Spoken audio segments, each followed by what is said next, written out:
پاکستان تحریک انصاف کا جو احتجاج 24 نومبر کو ہونے والا ہے، کیا لگتا ہے آپ کو؟ کیونکہ ابھی کچھ خبریں یہ بھی آ رہی ہیں کہ سینئر قیادت کے کچھ لوگ ناخوش ہیں اور وہ اپنے نام بھی نہیں بتا رہے کہ اگر ہم نے نام بتا دیے میڈیا پر یا سوشل میڈیا پر ہمیں کافی ٹرول کیا جائے گا، جس طرح سے کوئی بھی چیز آتی ہے تو پاکستان تحریک انصاف جو ہے اس کو مثبت تو نہیں لیتی، منفی رویہ کافی دکھاتی ہے، تو جس وجہ سے وہ نام نہیں بتا رہے لیکن وہ ناخوش ہیں بانی پی ٹی آئی کے اس فیصلے پر؟ دیکھیے، دو باتیں اس حوالے سے کرنی چاہیے. پہلی بات تو یہ ہے کہ وہ دور اب نہیں ہے کہ جو بھی بات منسوب کر کے خان صاحب سے کہی جاتی تھی آنکھیں بند کر کے پوری کی پوری پارٹی جو ہے اس کے اوپر عمل درآمد کرنا شروع کر دیتی تھی. صورتحال بدل گئی ہے جب سے وہ جیل میں گئے ہیں. پارٹی جو ہے اس کے اندر ڈویژن ہے، کوئی دو رائے نہیں ہے اس کے بارے میں، کسی سے کوئی ثبوت مانگنے کی ضرورت نہیں ہے. پارٹی دھڑے بندی کا شکار ہے، وکلا کے دھڑے دو علیحدہ ہیں. ایک وہ سیاستدان ہیں جو روح پوش ہیں، ایک وہ سیاستدان ہیں جن کی کانسٹیٹوئنسی کوئی نہیں ہے لیکن وہ چودھری بنے ہوئے ہیں. لیکن ایک سیگمنٹ آف دا پارٹی وہ ہے جو کانسٹیٹوئنسی کی پالیٹکس کر کے الیکشن جیت کے آئے ہیں. ان لوگوں کی بات میں ہمیشہ وزن ہوتا ہے. یہ مطلب ہے یہ ڈھکی چھپی بات، یہ بالکل روز روشن کی طرح واضح ہے کہ جو لوگ جن کا عوام کے ساتھ کانٹیکٹ ہے وہی لوگ پارٹی کا ایسٹ ہوتے ہیں، وہی لوگ پارٹی کا سب سے بڑا سیگمنٹ اس کو قرار دیا جاتا ہے. تو ایک بڑی تعداد ہے پی ٹی آئی کے اندر ان لوگوں کی جو گھروں میں بیٹھ کے آرام سے ٹویٹ کرتے ہیں اور سمجھتے ہیں کہ سوشل میڈیا کے اوپر اگر ان کی پریزنس موجود ہے تو پارٹی میں بھی ان کو پذیرائی جو ہے وہ ملے گی. ایک وقت ایسا رہا ہے جب ایسے لوگ جو ہیں ان کو کافی پذیرائی پارٹی میں ملی، لیکن جیسا میں نے کہا کہ جو ہلکے کی پالیٹکس کرنے والے لوگ ہیں وہ نہ صرف یہ کہ ان سے متاثر نہیں ہوتے ہیں بلکہ بنیادی طور پر ان سے اختلاف رکھتے ہیں کہ یہ پارٹی کی ٹاپ لیڈرشپ کو مس گائیڈ کرتے ہیں. یہی قصہ اس وقت پارٹی میں چل رہا ہے. بانی پارٹی کی طرف سے یعنی جو احتجاج کا اعلان ہے اس کے اوپر اوپینین جو ہے ڈیوائیڈڈ ہے. کچھ تو جو میں نے جن لیڈروں کا حوالہ دیا آپ کو وہ تو حالہ شیری دینے میں سب سے آگے ہیں، موقع سے غائب ہو جاتے ہیں، ہمیشہ کبھی نہیں آتے سرفیس پہ. وہ لوگ تو کہہ رہے ہیں کیا بات ہے جی، اڑا کے رکھ دیں گے جناب، پوری دنیا میں ہلچل مچ جائے گی، انقلاب آ جائے گا اور لوگ جو ہے 25 کروڑ عوام سڑکوں پہ آ جائیں گے وغیرہ وغیرہ وغیرہ وغیرہ، وچ از مس لیڈنگ. کیا وجوہات ہے مس لیڈنگ کی؟ پہلی بات تو یہ ہے کہ زمینی حقائق بدل گئے ہیں. عدالتی سہولت کاری اب دم توڑ رہی ہے. ٹھیک ہے جی، اس کی ہم مثال بھی آپ دیں گے کہ جو آج کا فیصلہ ہے، جب اس پر آئیں گے تو بات کریں گے اس پہ، کوئی بہت بڑا فیصلہ ہے. دوسری بات یہ ہے کہ آپ کا امپائر اب انگلی کھڑی نہیں کر رہا آپ کے لیے.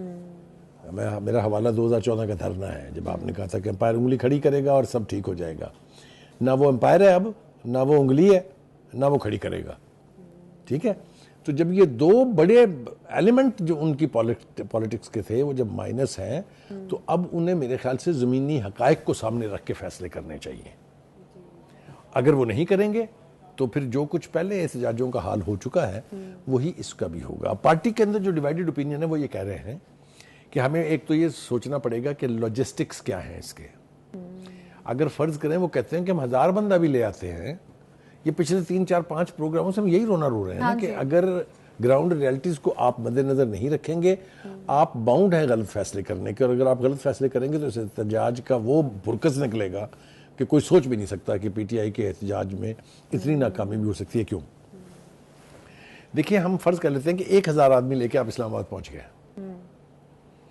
دس از ناٹ 2014. میں نے کل بھی اس کی ریالٹیز آپ کو بتائی تھی، آپ نے میرے ساتھ شیئر بھی کی تھی.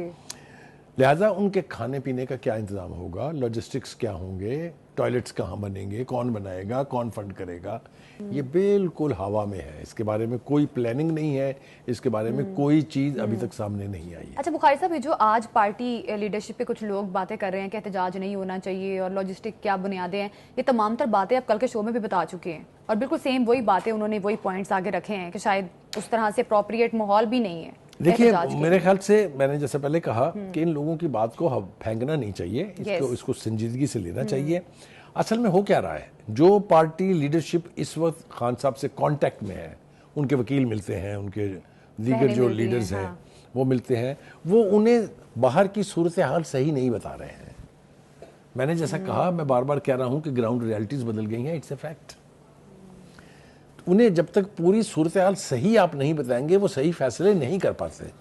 آپ اگر انہیں کہیں گے all is well in the state of Denmark تو وہ پھر یہی کہیں گے 24 نومبر کو باہر نکل آئے، بس تختہ الٹ دے. تو ایک تو اس حوالے سے، دوسرا یہ کہ جو میں نے کہا تھا کہ جس زمینی حقائق جو ہیں ان کو مد نظر آپ کو رکھنا ہوگا. یہ ڈو اینڈ ڈائی کا جو احتجاج کال ہے اس کو تھوڑا سا آپ ٹون ڈاؤن کریں. دیکھیے اصل میں پارٹی کے لیڈر کون ہیں؟ پارٹی کے لیڈر اسد کیسر جو کانسٹیٹوئنسی کی پالیٹکس کرتے ہیں، عمر ایوب جو ایک سیزنڈ پولیٹیشین ہے، ان کی پوری فیملی بیک گراؤنڈ ایسی ہے، علی امین گنڈا پور آپ کہہ لیں، انہوں نے مولانا فضل الرحمان کو ہرایا ڈی آئی خان سے، تو وہی وہ ہے. لیکن اور شیر افضل مروت آف کورس وہ بھی الیکشن جیت کے آئے ہیں. یہ وہ لوگ ہیں جو ہمیشہ صحیح رائے دیں گے. لیکن دوسری طرف اگر آپ دیکھیں، بیرسٹر گوہر ہیں، علی ظفر صاحب ہیں، آپ فواد چودھری صاحب بھی مشورے دینے میں بہت آگے ہیں، فیصل چودھری ہیں، یہ سارے جو ہیں نا یہ بس لیڈر ہیں، کوئی کانسٹیٹوئنسی ان کی یا کوئی سیاسی سٹیکس نہیں ہے. تو یہ ڈیمارکیشن اب بالکل کلیئر ہونی چاہیے کہ کس کی بات آپ کو سننی چاہیے. یہ ہم صرف توقع کر سکتے ہیں کہ خان صاحب جو ہے وہ ڈھنگ کے جو سیاستدان صحیح مشورہ دینے والے ہیں ان کی بات چیت کے اوپر عمل درآمد کریں. اب وہ جو بات میں بتانے والا تھا آپ کو وہ یہ کہ ایک فیصلہ میں سمجھتا ہوں اٹ از الارمنگ ڈیسیشن جو انہوں نے بریت کی درخواست دی تھی توشہ خانہ کیس میں، وہ ریجیکٹ ہو گئی ہے. یہ چھوٹی بات نہیں ہے، اس لیے کہ اس کے بارے میں آپ کو پتا ہے کہ سوشل میڈیا پہ پروپیگنڈا کیا جا رہا تھا کہ یہ تو کوئی کیس ہی نہیں ہے. اب 18 نومبر کو انہوں نے ڈیٹ دیا کہ ہم اس کے اوپر چارج شیٹ کر دیں گے، یعنی فرد جرم عائد ہو جائے گی. وہ جب پروسیڈنگ شروع ہو جائیں گی تو یہ گلے پڑے گا. میں نے کئی مرتبہ اپنے پروگراموں میں یہ کہا کہ کچھ ایسے کیسز تھے جو اوپن اینڈ شٹ کیسز ہیں. مثال کے طور پہ فارن فنڈنگ 8 سال سے لٹک رہا ہے، اگر اس میں کچھ نہ ہوتا تو اب تک ختم ہو گیا ہوتا نا. اس کے شواہد کس طرح کے اسٹیٹ بینک کے گواہیاں اور شواہد موجود ہیں، ڈاکومنٹری ایویڈنس موجود ہے. جب بھی فیصلہ ہوگا وہ اکبر ایس بابر جو ہے وہ دوسرے دن پیٹتا رہتا ہے نا، وہ کہتا ہے میں نے سب سے پہلے کیل ٹھوکی تھی اس پوسچرنگ میں جو پی ٹی آئی کرتی تھی کہ جی ہم سے بڑا دیانتدار کوئی نہیں ہے، ہم جو ہے وہ امانتیں سنبھالنے والے ہیں، ہم صادق اور امین ہیں. تو وہ کہتا میں نے سب سے پہلے چیلنج کیا تھا یہ، اور وہ آج تک معاملہ لٹکا ہوا ہے. اس کے بعد تھا وہ سائفر کیس. وہ سائفر کیس چوری کا بن گیا تھا، وہ بیسیکلی آفیشیل سیکرٹ ایکٹ کو یعنی ریویل کرنے کا، جس میں بہت خوفناک سزا ہے. پھر اس کے بعد توشہ خانہ 1 توشہ خانہ 2 یہ کیسز ہیں. پھر ٹیرین خان کا کیس اگر آپ کو یاد ہو وہ موجود ہے. یہ سارے جو وہ ہیں جس میں کسی مزید سالڈ ایویڈنس کی ضرورت نہیں ہے. ٹیرین خان کے معاملے میں لاس اینجلس کی کورٹ میں فیصلہ ہوا ہے، وہاں سے کچھ لوگ کہتے ہیں کہ فرار ہیں آپ. تو کہنے کا مطلب یہ ہے کہ یہ گراؤنڈ ریالٹیز اگر آپ سامنے نہیں رکھیں گے تو you are vulnerable to making wrong decisions and bad decisions. ٹھیک. اب خطرات ہیں ان سے بھی وارن کیا ہے انہوں نے بغیر نام لیے. جو ایک سٹوری چھپی ہے جو ہم پچھلے 4-5 دن سے کہتے آئے ہیں، وہ اب کہانی جو چھپی ہے اس میں 2-3-4 چیزیں اور اہم ہیں. ایک تو یہ کہ وہ یہ کہہ رہے ہیں کہ جو بی بی کی رہائی ہوئی تھی بشا بی بی کی، یہ اگر اس احتجاج میں کسی صورت وہ چلی جاتی ہیں حصہ لینے کے لیے تو ان کی دوبارہ گرفتاری خارج از امکان نہیں ہے. تو وہ جا رہی ہیں، ٹھیک ہے، وہ جائیں گی تو پکڑی جائیں گی کسی بھی جگہ پہ. ٹھیک ہے. YouTube پر گوگلی نیوز دیکھنے کے لیے youtube.com کی سرچ بار میں googly news T V type کریں. گوگلی نیوز کے پیج پر سرخ رنگ کے سبسکرپشن والے بٹن پر کلک کرنا